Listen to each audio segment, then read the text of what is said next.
Queridos irmãos e irmãs, queridos amigos da Lección Divina, vamos meditar hoje as palavras da liturgia dessa quinta-feira, 25 de junho, na 12ª semana do Tempo Comum.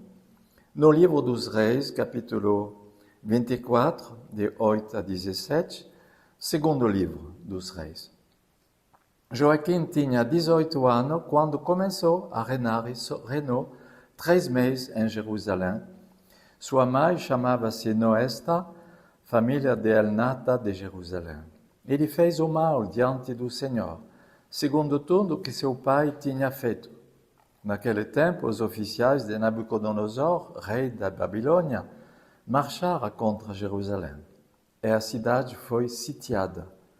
Nabucodonosor, rei da Babilônia, veio em pessoa atacar a cidade, enquanto seus soldados a sitiavam. Então Joaquim, rei de Judá, apresentou-se ao rei da Babilônia com sua mãe, seu servo, seus príncipes e seus eunucos, e o rei da Babilônia os fez prisioneiros. Isto aconteceu no 8º ano no seu reinado. Nabucodonosor levou todos os tesouros do templo do Senhor e do palácio real, e quebrou todos os objetos de ouro que Salomão, rei de Israel, havia fabricado para o templo do Senhor, conforme o Senhor havia anunciado. Levou para o cativeiro Jerusalém inteira, todos os príncipes e todos os valentes do exército, num total de 10.000 exilados.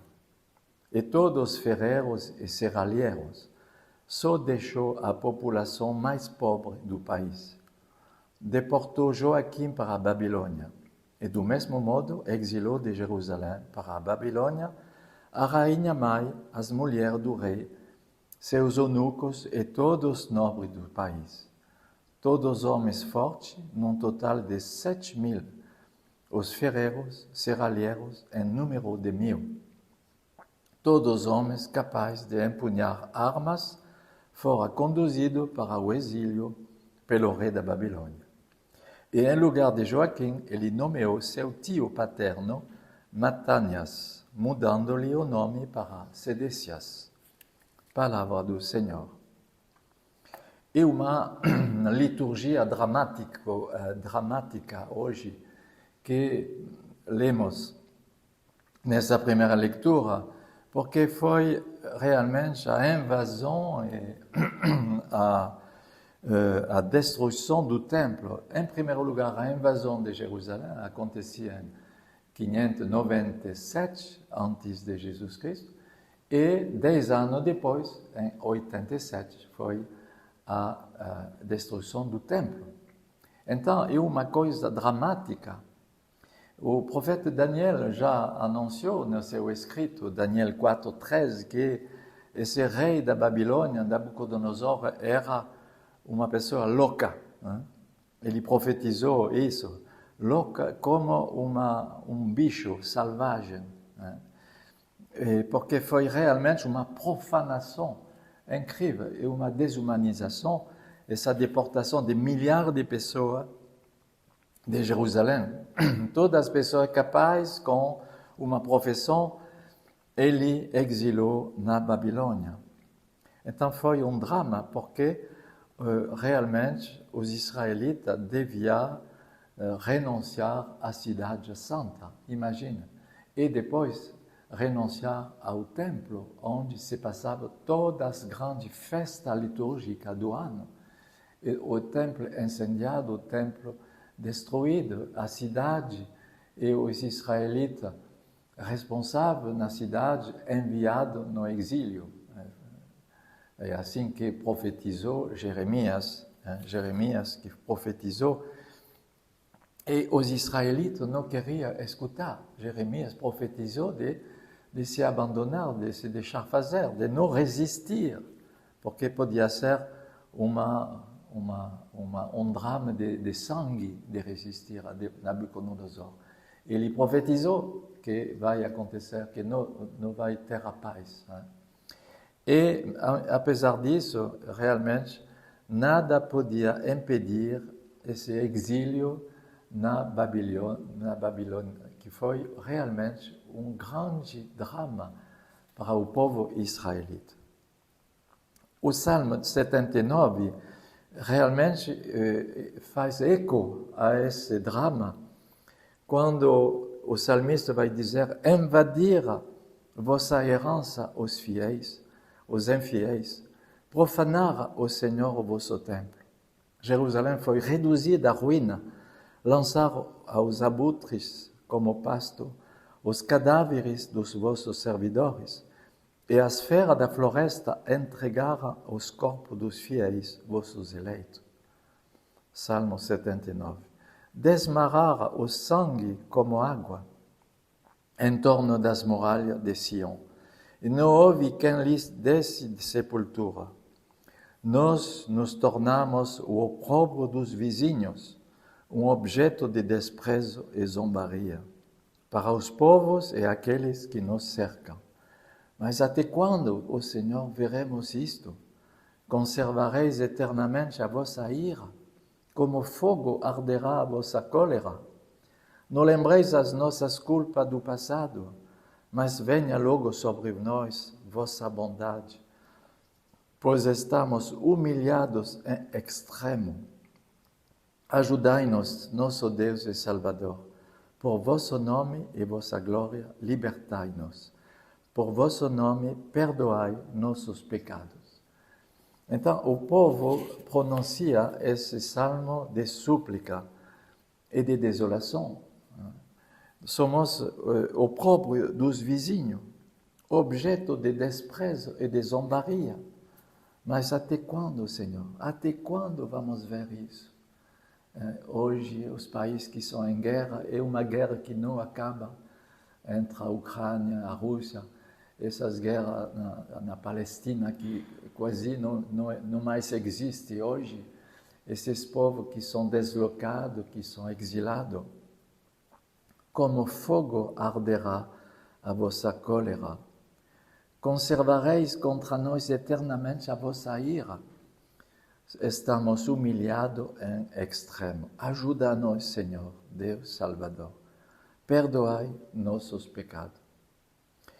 E no Evangelho de hoje, de Mateus, capítulo 7, 21, 29, vamos ouvir essas palavras. Naquele tempo, diz Jesus a seus discípulos: nem todo aquele que me diz Senhor, Senhor, entrará no reino dos céus, mas o que põe em prática a vontade de meu Pai que está no céu. Naquele dia, muitos vão me dizer: Senhor, Senhor, não foi em teu nome que profetizamos? Não foi em teu nome que expulsamos demônio? Não foi em teu nome que fizemos muitos milagres? Então eu lhes direi publicamente: jamais vos conheci. Afastai-vos de mim, vós que praticais o mal. Portanto, quem ouve estas minhas palavras e as põe em prática, é como um homem prudente que construiu sua casa sobre a rocha. Caiu a chuva, vieram as enchentes, os ventos deram contra a casa, mas a casa não caiu, porque estava construída sobre a rocha.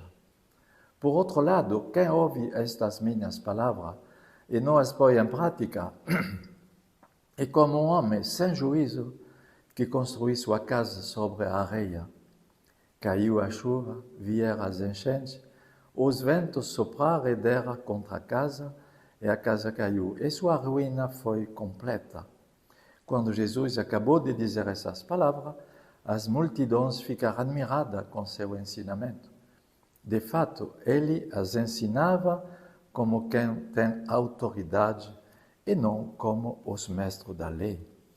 Palavra da salvação. Então, essa palavra nos mostra que não devemos separar o que falamos e o que fazemos. Não separar a teoria da prática.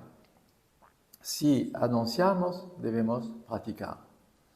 Eu não devo só anunciar o que eu sou capaz de viver, mas a partir do momento que eu vou anunciar a palavra de Deus, eu serei o primeiro a dever colocar em prática.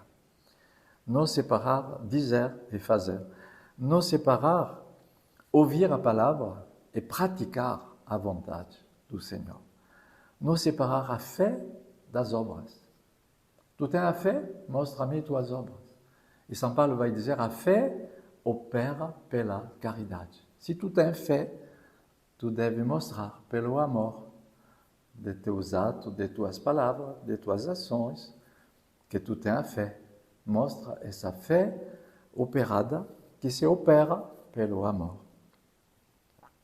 E então, o evangelista nos mostra, Mateus nos mostra como pode ser uma casa construída sobre a rocha, e a diferença de uma casa construída sobre um chão que é areia, que é leve, que não tem consistência, que não tem solidez.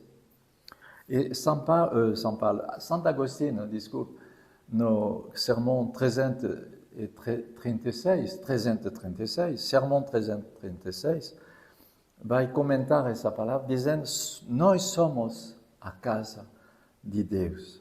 Somos edificados nessa vida para ser consagrados até o fim dos tempos. Mas essa edificação, essa construção, exige esforço, exige um trabalho. Somos artesãos de paz. Trabalhamos com a paz de Deus, mas somos artesãos. O artesão deve forjar, deve trabalhar, deve construir, edificar. E ele diz, Santo Agostinho vai dizer, a construção exige esforço e a consagração é fonte de alegria. Então, queridos irmãos, esforçai-nos a fazer a vontade de Deus, a construir, a edificar, erguer, sabendo que isso exige pena, força, trabalho, dar sua vida, mas que nossa consagração é fonte de alegria. E de mesmo que pelo batismo, pela catequese, nos tornamos pedras vivas, pedras esculpidas, pedras lapidadas, com as mãos dos pedreiros e dos artesãos, mas sabendo que isso é construído a partir da rocha, que é Cristo.